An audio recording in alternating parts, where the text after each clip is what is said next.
pessoal, tentando dar uma esmiuçada melhor, né, nesse módulo, devido à sua importância, então eu resolvi gravar alguns vídeos só de algumas partes aqui para a gente refletir rapidamente sobre cada uma delas, né? Então a gente já viu aquela primeira parte do nosso módulo e agora falando um pouquinho sobre a gestão da prática pedagógica.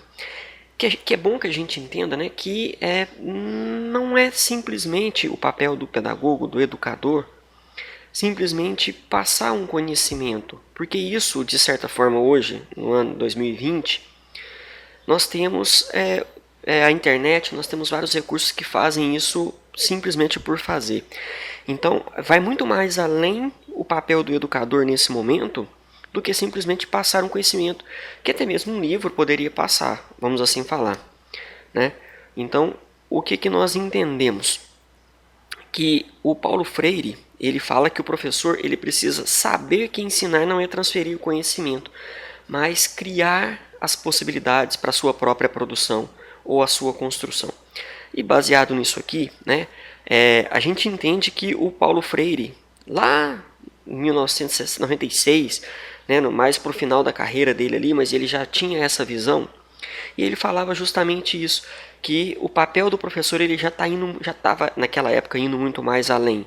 E aí é o que nós falamos nesse pequeno trecho. Então nós precisamos entender que o educador, hoje ele tem o papel de gerir, né? E eu falo que, primeiro o contexto dessa palavrinha gestão, antes da gente falar do restante ali, mas falar de gestão. Hoje parece que o mundo inteiro ele gira em torno da palavrinha gestão. Nós temos que gerir a nossa vida, nós temos que gerir a nossa casa, nós temos que gerir a nossa família, nós temos que gerir o nosso serviço, nós temos que gerir, ajudar ou participar da gestão tanto do município, quanto do estado, ou teria pelo menos, né? Quanto da União. Quando nós pegamos aí o nosso automóvel para poder dirigir, né, nós não simplesmente estamos dirigindo mais. Eu costumo falar que nós estamos gerindo um dispositivo móvel, porque você hoje em dia tem que prestar atenção em muita coisa, controlar muita coisa e por aí afora. Então a palavrinha gestão, ela é muito forte e ela engloba você conseguir enxergar dentro do seu campo de atuação além dele.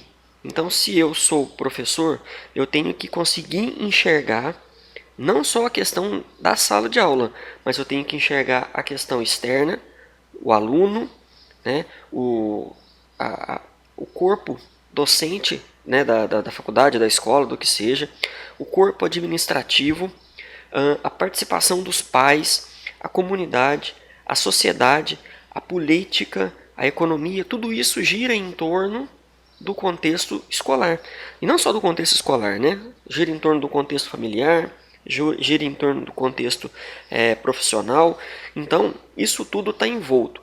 E o gestor é aquele que consegue observar ao lado, ao redor, não só aqui, né, no seu serviço, mas ele consegue enxergar em volta e ele consegue administrar isso aí e integrar essas partes. Isso é gestão. Então, quando nós falamos de gestão da prática escolar, nós estamos falando das novas funções do pedagogo, das novas funções do professor, né, que é não mais só entregar o conhecimento, mas saber aliar isso aí ao aluno, né, saber enxergar que esse aluno ele mudou, não vou falar evoluiu, uma palavra um pouco diferente, mas ele mudou, né, daquilo que talvez você como pedagogo aprendeu, daquilo que os seus pais como pedagogos ou na experiência deles de pedagogo aprenderam, e isso vai mudando de geração para geração. Então nós precisamos primeiro entender como que mudou, para depois eu conseguir aplicar alguma coisa. Então primeiro eu entendo, né, o contexto do aluno, novo aluno, ou o que vem para frente, ou o que está agora, para depois eu entender o que eu tenho, para depois eu aplicar essas práticas pedagógicas. Viu como é que é complexo quando a gente fala para o lado da gestão? Que não é mais simplesmente chegar lá e dar a sua aula. Então, isso é o que a gente fala da questão da gestão. Você ter uma visão holística de todo o ambiente, seja ele dentro da sala de aula, seja ele na sua família, seja ele no seu trabalho, por aí afora.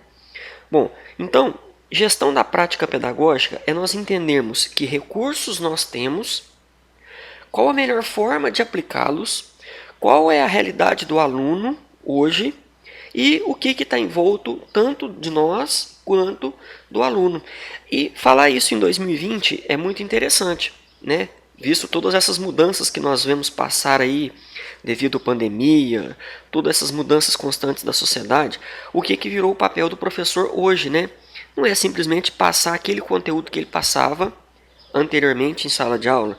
Hoje ele tem que se reinventar numa forma, falando hoje, outubro de 2020, ele tem que se reinventar, ele tem que dar sua aula online, criar um mecanismo que não seja exatamente idêntico àquele que ele estava na sala de aula, porque ali ele vai ter algumas dificuldades. Por quê? Porque o aluno não está mais na sala de aula, o aluno está em outro ambiente, envolto em outra aura, né? Com outras possibilidades. Então, isso é gestão. E aí, nós temos algumas dicas, né, que a gente fala. Então, de acordo com o Moran, 2013, os passos para a implantação das novas tecnologias são o seguinte: garantir o acesso às novas tecnologias, isso é o papel do gestor, de você como gestor dentro das práticas pedagógicas. Então, você tem que garantir o acesso às novas tecnologias para os alunos, e isso é um pensamento, uma linha de pensamento. Você, além disso, né, não só apresentar o acesso às novas tecnologias, você precisa desenvolver um domínio técnico disso, um domínio pedagógico e gerencial e propor soluções cada vez mais inovadoras. O mundo exige isso. Bom, então, passando aqui um pouquinho, para a gente não alongar muito, né, nós temos que observar algumas coisas dentro dessa questão que engloba somente a prática da gestão, da prática pedagógica. Uma, habilidade para escrever. Então a gente tem que pensar que o indivíduo ele não deve ser letrado apenas, só conhecer letras. E tinha um ex-patrão meu que falava que a gente não pode simplesmente ler nome de político em muro. Você tem que ir mais além, você tem que escrever, você tem que interpretar, você tem que... Enfim, não simplesmente ler aquilo ali como um robô, mas deve conseguir expressar-se de forma coerente e concisa por meio de textos escritos.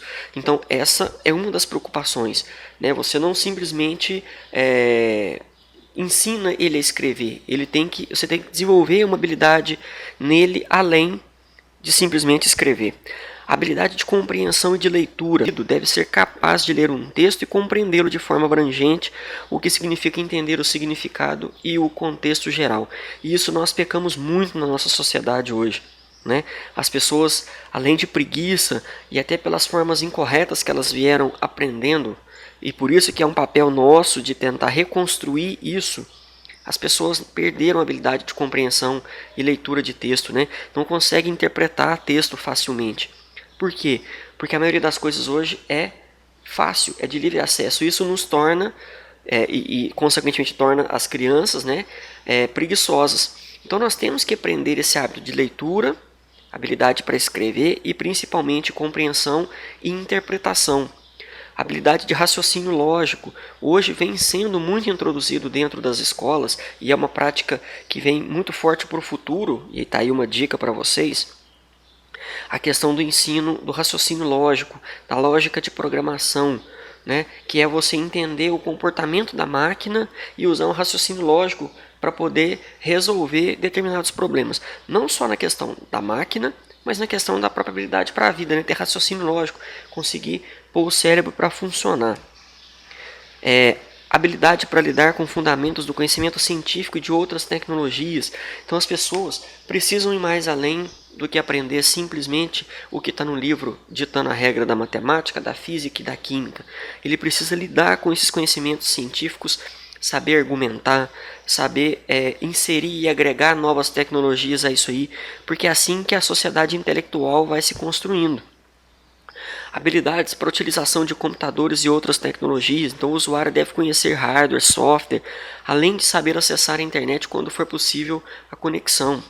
Habilidade para realizar pesquisas e interpretar dados. Esse item é basicamente o agrupamento das habilidades descritas no 2, no 3 e no 5, que a gente falou ali para trás, né? Então, utilizar computadores, fazer pesquisa, saber interpretar principalmente. E isso desenvolve o nosso raciocínio. E habilidade de comunicação oral, né? Nossa sociedade ela é extremamente comunicativa, então nós devemos desenvolver dentro dessa gestão das práticas pedagógicas a habilidade da comunicação oral, né? Existe a máxima de que quem lê possui bom vocabulário e com isso consegue se expressar melhor oralmente e pela escrita. Então, se considerarmos que ao utilizarmos o computador, o recurso da leitura é extremamente estimulado como educadores, devemos aproveitar tal vantagem no contexto do desenvolvimento das habilidades para escrever, ler e compreender, com o intuito de fornecer bom alicerce para a comunicação oral. Então, pessoal, nós precisamos ser comunicadores, o mundo exige comunicação. Então a passagem do conhecimento ela passa por uma boa comunicação. E ninguém se comunica se não tem habilidade de leitura, habilidade de escrita, habilidade de raciocínio para poder conseguir concatenar aquelas ideias. Então trabalhemos nesse sentido para que a nossa sociedade também evolua, já que nós passamos, né, uma habilidade, nós passamos um conhecimento para as futuras gerações. Habilidade de autodisciplina. Mesmo com trabalhos em grupos reais e virtuais, existe um importante estímulo para a autoaprendizagem e a autodisciplina. E nós vemos isso claramente, né, nessas mudanças de paradigmas da nossa sociedade graças à pandemia. Né?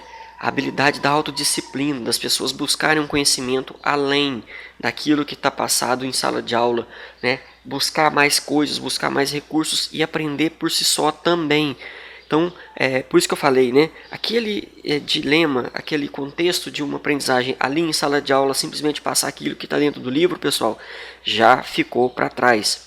Habilidades interpessoais críticas. O indivíduo deve saber falar, ouvir e fazer parte de equipe de trabalho e tomar decisões. Hoje, viver em sociedade, a gente fala que é um desafio, né? As pessoas têm dificuldade em viver em sociedade. Dificuldade em entender que um torce para o Cruzeiro, o outro torce para o Atlético, mas que ambos vivem no mesmo contexto esportivo, ambos gostam de futebol. Entender que um é mais voltado pelas suas formações, pelo seu contexto mesmo, familiar, político, profissional, ele tende a ter visões esquerdistas. Outras pessoas tendem a ter visões direitistas, apesar que esse contexto mudou muito, não vou entrar no contexto político aqui não, mas mudou muito de direita a esquerda, né? Mas enfim, ou traduzindo em miúdos aí, bem claro para nós, há pessoas que se simpatizam pelo PT, pela esquerda, né? São contra aí o sistema que hoje está, são pessoas que são a favor do Bolsonaro e por aí afora, das pessoas que hoje ali estão. Então, nós precisamos entender que mesmo você pensando diferente de mim, nós vivemos em sociedade, nós trabalhamos em conjunto, nós trabalhamos em equipe, temos que tomar decisões. Então, independente se cada um pensa de um jeito, respeitar, saber aceitar a posição do outro e que cada um não tente interferir, não tente entrar dentro da cabeça do outro para poder colocar a sua visão. E isso é o que mais a gente vê hoje nas redes sociais, né? As pessoas intolerantes, as pessoas que não respeitam a vontade do outro, a decisão do outro, e aí tentam empurrar a goela abaixo, falando um termo bem novo aí para nós, né? Empurrar a goela abaixo a minha opinião, a minha vontade. E não funciona. Então isso são habilidades interpessoais que nós devemos também, dentro da gestão da prática pedagógica, aplicar. Habilidade de estabelecer metas para o aprendizado permanente, com o estímulo da aprendizagem mediada pela tecnologia, e essa habilidade será consequência porque haverá prazer pela aquisição do conhecimento. Só deixando claro, pessoal, esse slide aqui ele é de 2016, então olha só, onde estava a pandemia em 2016, onde estava esse mundo tecnológico que nós vivemos, digital, remoto, em 2016, não existia. E lá já se falava e é tão presente para os dias de hoje, né? Sem se saber que haveríamos de passar isso nesse momento. Então, é bom, né, que a gente entenda que a gestão da prática pedagógica hoje já é um contexto que não existe uma incorporação ou implantação de novas tecnologias na educação. Né? O que há são tecnologias existentes e já utilizadas em outros contextos empresariais, de gestão, de produção, incorporadas de forma acadêmica e pedagógica ao contexto formal de aprendizagem de desenvolvimento cognitivo, de competências e de habilidades. Então é isso que fala a gestão da prática pedagógica, né? Espero que esse vídeo não tenha ficado muito longo e tenha ficado bem resumido. Depois eu venho com outra parte para a gente expressar melhor então essa questão aí desse módulo. Beleza, pessoal? Obrigado.